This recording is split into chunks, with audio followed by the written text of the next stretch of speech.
After excluding my fianc from the wedding, Mom cut me out of her will and called me dead. Now half the family's boycotting her wedding. I'm Rachel, a 28-year-old woman who has been with her fianc Brian, a 30-year-old male, for 6 years. We met during our final year of college while working on a group project for our environmental science class. I recall being captivated by his dedication to conservation and his gentle gaze. We quickly became friends, connecting over our mutual love of outdoors and horrible sci-fi films. Our connection progressed slowly but steadily. Brian was always patient and compassionate, never pushing me to progress quicker than I was comfortable with. He understood I had trust concerns from previous relationships, so he gave me the time and space I needed to open up. About a year into our relationship, Brian was diagnosed with Crohn's illness. It was a frightening and uncertain period for both of us.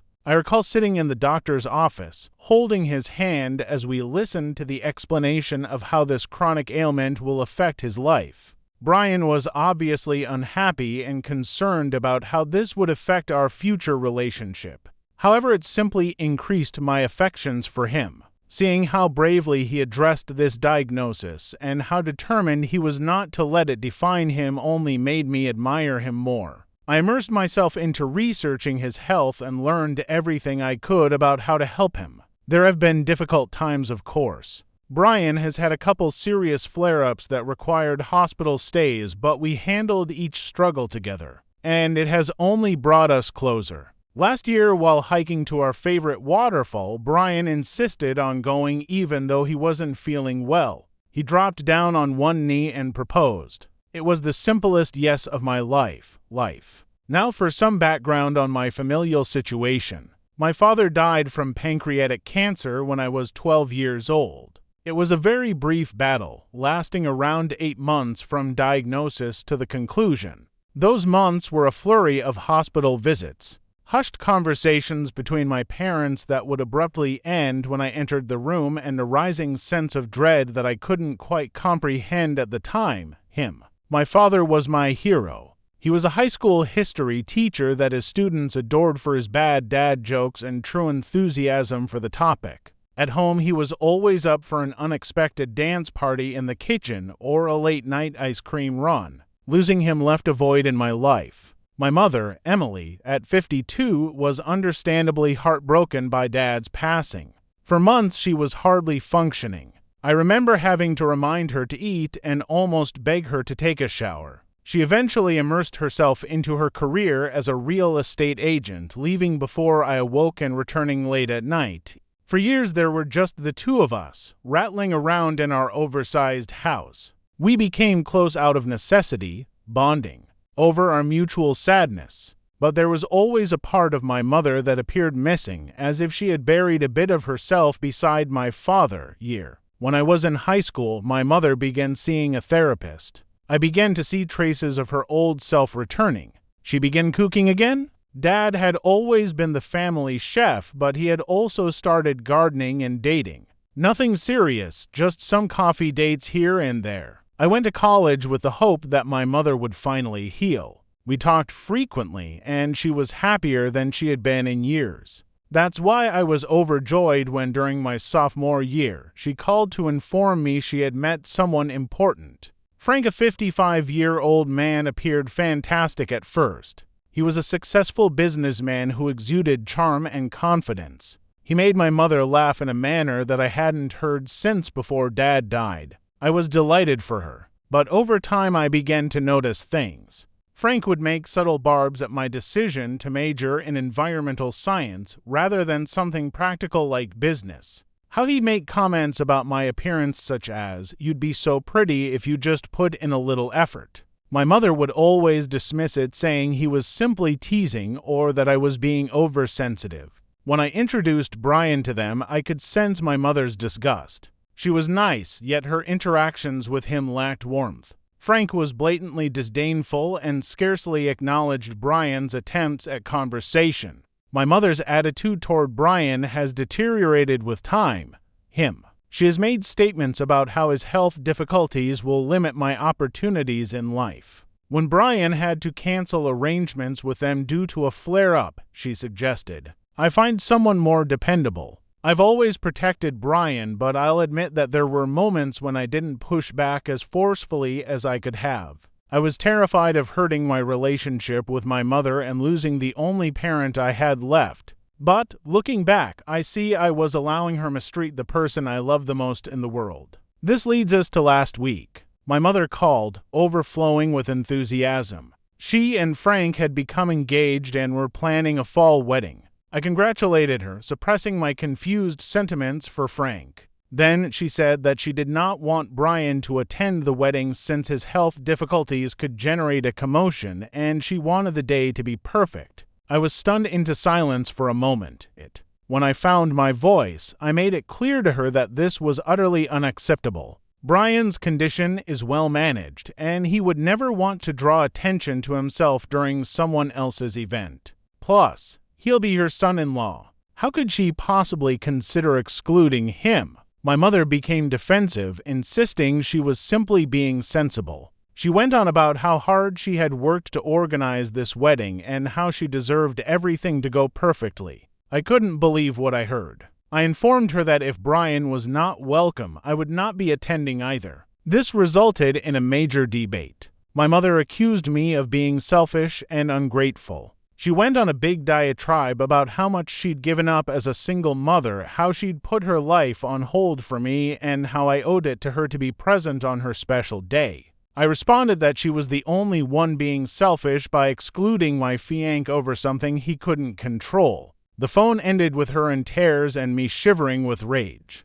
Since then, she has alternated between guilt-tripping texts, "I guess I was a terrible mother if this is how you treat me," and screaming voicemails demanding an apology. Some family members have contacted me suggesting that I simply give up to keep the peace. My Aunt Amanda recommended that I attend the wedding alone and then have a separate celebration with Brian afterwards, but the idea of attending an occasion that explicitly excludes the guy I love makes me sick. I know my mother has gone through a lot. Losing Dad was traumatic for both of us, and I'm relieved she's found happiness again, even if I have misgivings about Frank. However, I cannot condone her behavior of Brian. This is about more than just one wedding. It's about her entire attitude toward him and her inability to accept him as a long-term partner in my life. Am I being unreasonable? Should I give up and go to the wedding alone to please her? Or should I remain firm? I'm torn and could need some outside perspective. Am I the terrible guy for refusing to attend my mother's wedding unless my fianc is also invited? Thank you all for your encouraging remarks and letters. Reading over everything helped me feel less insane about the issue. A few days after my initial post, I was at home working on reports from my job at the local wildlife sanctuary when I received a tap on the door. I wasn't expecting anyone, so I was astonished to see my mother standing there when I opened it. For a brief moment, I thought she'd come to apologize. But as soon as I saw her face, I knew that wasn't the case. Her eyes were red and puffy as if she had been sobbing. But there was a harshness to her expression that reminded me of our worst disputes. I hesitated, but eventually decided to let her in. As soon as the door closed behind her, she burst into a hysterical speech about how upset she was that I would forsake her on her wedding day. She described how she had always envisaged having her only daughter by her side as she walked down the aisle, and how she had fantasized about this day for years. I stood there, arms crossed, while she continued on. A part of me wanted to soothe her because watching my mother weep has always been difficult for me, but a larger part of me was upset that she was attempting to manipulate me in this way. When she finally paused for air, I spoke out. I told her I wanted to attend her wedding, but not at the expense of excluding Brian. I reminded her that he was going to be her son-in-law and that purposefully not inviting him was harmful not only to him, but also to me. That's when the situation changed.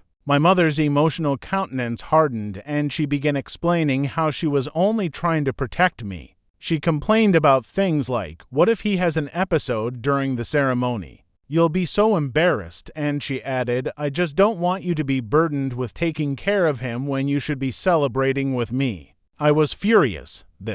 I made it clear to her that Brian is not a burden, but rather my partner. I stated that the one thing that would humiliate me is having a mother who discriminates against persons with medical conditions. She became enraged and accused me of preferring Brian over her. I pointed out that she was the one who forced me to select in the first place by not inviting him. Then she used her trump card. She threatened to leave me out of her will if I didn't attend the wedding alone. I was stunned. In all of our disagreements over the years, she had never gone this low. For a brief moment, I remembered my upbringing and how my mother used money or gifts to attempt to buy my affection or cooperation after a dispute. I took a deep breath and told her she could keep the money. I was not for sale. I won't forget the look on her face. A combination of amazement, rage, and something more, almost as if she was seeing me for the first time. Without saying anything further, she turned and departed, slamming the door behind her.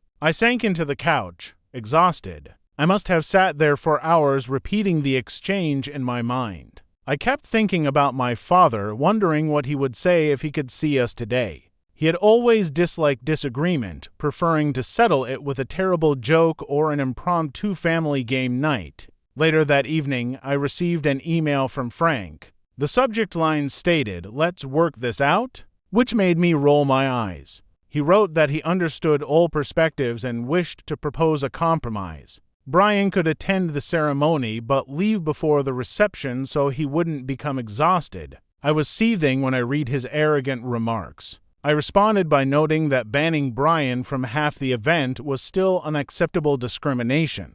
I also mentioned that if they were truly worried about Brian's comfort, they would let him decide what he could tolerate. Frank replied shortly. He claimed I was being tough and that I should appreciate my mother's wish for a flawless day. He went on about how stressed out my mother was with the wedding planning and how my intransigence was exacerbating the situation. I blocked his email address after that. The following day my phone rang. It was my Aunt Susan, my mother's younger sister. I almost didn't respond, but I've always been close to Susan. Growing up, she was more like a big sister to me, always ready to offer advice on mails or assist with my math assignments. Susan began by stating she had heard about the fight with my mother. She stated I was being too harsh and that I should be more understanding of my mother's situation as a widow. She reminded me of how difficult it was for my mother to learn to be both my father and my mother during the first few years after his death. I listened intently, tears welling in my eyes as I recalled those awful days. But then Susan said something that brought me back into the present. Sometimes we have to sacrifice a little for our family. Your mom deserves to have the wedding she wants. I took a big breath and informed Susan that while I appreciated her viewpoint, she was missing the point. This was about more than just one wedding. It was about my mother's overall treatment of Brian and her inability to embrace him as a long-term part of my life. I stated that by excluding Brian, my mother was refusing to accept our entire family. Susan groaned and commented, "You're so stubborn just like your father." She intended that as a critique, I believe, but I interpreted it as a compliment. My father never tolerated unfair treatment of anyone. I recall him getting into intense disputes with relatives who made racial remarks during family events, refusing to back down, even when it would have been easier to remain silent. After hanging up with Susan, I called Brian at work. Hearing his voice immediately made me feel calmer. I updated him on everything that had happened. He listened intently before telling me how proud he was of me for standing my position. He even offered to forego the wedding personally to maintain peace, but I declined. This is about far more than a single event. This entire situation has been quite taxing, yet it has also provided some clarity. I'm viewing my mother and some family members in a new light, and I'm more certain than ever that Brian is the person I want to spend my life with. I'm sticking with my choice not to attend unless Brian is completely included and accepted. My mother made her decision, and she now has to live with the repercussions. I will not compromise my ideals or our relationship in order to make her happy. My mother has allegedly been on a smear campaign, telling anybody who will listen that I am leaving her and spoiling her wedding by refusing to attend without Brian. She paints herself as the sufferer and I as the ungrateful daughter. Last week, I saw my cousin Alice in the farmer's market. Alice and I grew up together. Our mothers are sisters who were only a few months apart in age. As children, we were inseparable, sharing everything from clothes to the first sips of stolen wine at family gatherings.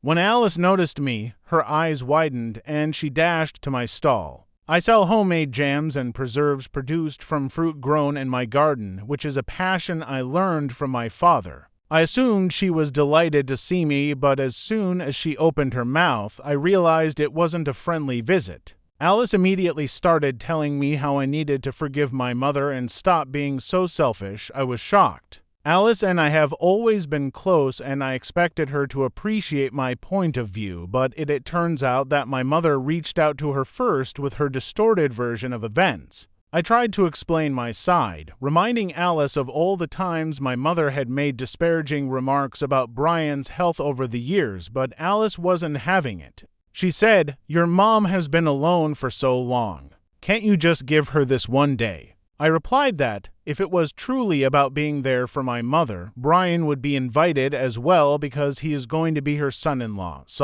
Alice rolled her eyes and replied, "Come on. We both know he's not going to be around long term. Why risk ruining the wedding photos?" I was very furious. I told her she had no right to make assumptions about my relationship, and her attitude was blatantly ableist. She became agitated and felt I was overreacting.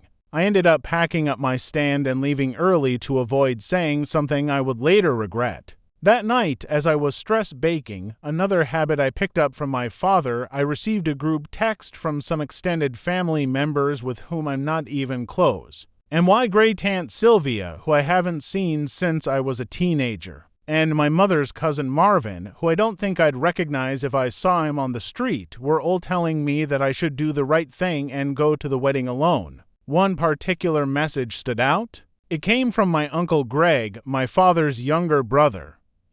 Greg and I were close when I was younger. He was the fun uncle who always got me wonderful science kits for Christmas and taught me how to skip stones. But after Dad died, we drifted apart. Greg's message reads, "Your father would be so disappointed in you." These statements felt like a physical blow. I found myself wondering, would my dad really be disappointed in me for standing up for my fianc, for refusing to attend an event that discriminated against him? I reflected on my youth and all the lessons my father had given me about sticking up for what is right. I recall him refusing to do business with a company that would not hire women in management roles, even though it cost him a large contract. I reflected on how he constantly went out of his way to make others feel included, particularly those who were frequently forgotten or excluded. That was the final straw. I responded to the entire group, explaining why I wasn't attending and how cruel and discriminating my mother's behavior had been.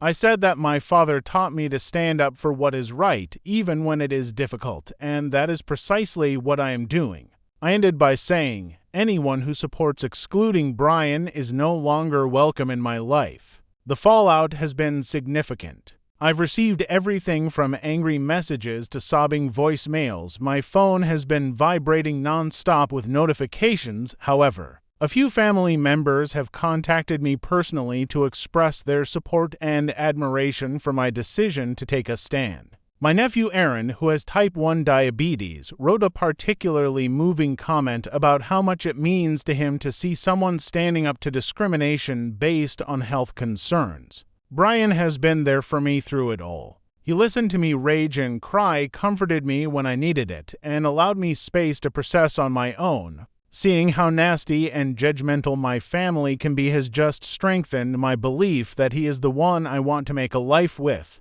We've started to consider eloping rather than having a large wedding. The notion of dealing with more family strife on what should be a pleasant day is overwhelming.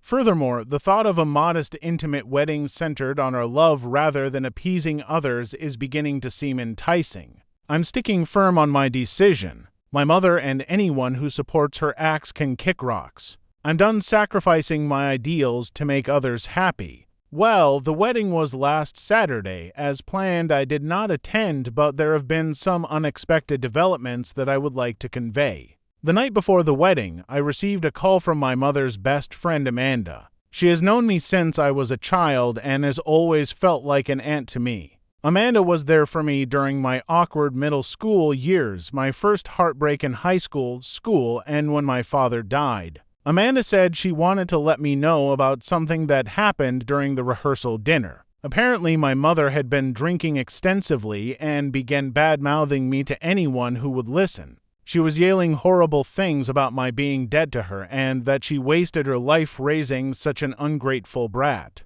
I was wounded, but not shocked. What Amanda said next took me by surprise. Apparently, my mother's new husband, Frank, rose up and urged her to stop. He claimed she was embarrassing herself and should be embarrassed of the way she treated me and Brian. According to Amanda, it became a huge scene with my mother yelling at Frank and storming out. I wasn't sure how I felt about this revelation.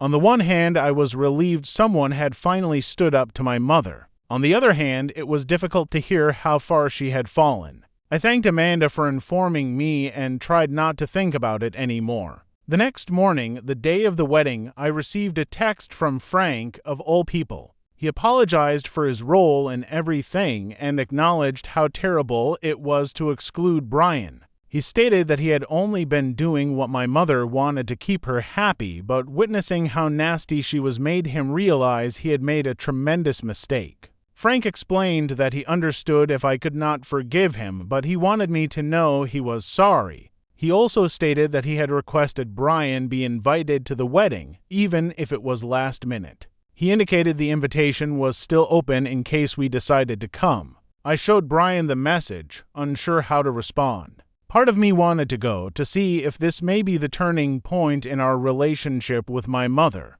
However, a large portion believed that it was too little, too late. Brian said he'd support whatever decision I made, but gently reminded me of all the anguish my mother had caused over the years. In the end, I chose not to go. I contacted Frank back, thanking him for the apology and invitation, but explaining that I didn't think it would be a good idea to attend. I explained that I needed time before considering any form of relationship with him or my mother. Brian and I spent the day before the wedding enjoying a picnic near the lake where we first said, "I love you." It was a wonderful, tranquil day, in sharp contrast to what I had planned for the wedding.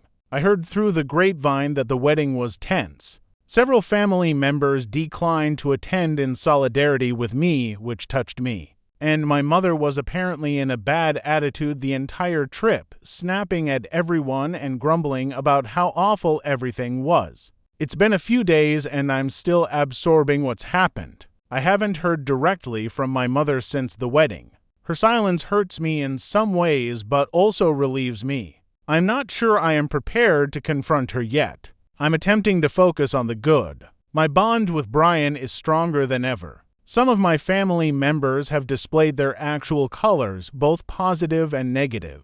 And I've discovered that I'm stronger than. I realized capable of fighting for what's right even when it's extremely difficult. I don't know what the future holds for my connection with my mother. Part of me hopes that this will serve as a wake-up call for her to reflect on her behavior. But I am not holding my breath. For the time being, my primary emphasis is on moving forward with those who actually love and support me, Brian. You've listened to my story. I hope she shocked you just like she shocked me. Subscribe to me because it will be the best support for me in this very difficult time. You've been on the Shocking Reddit Confessions channel.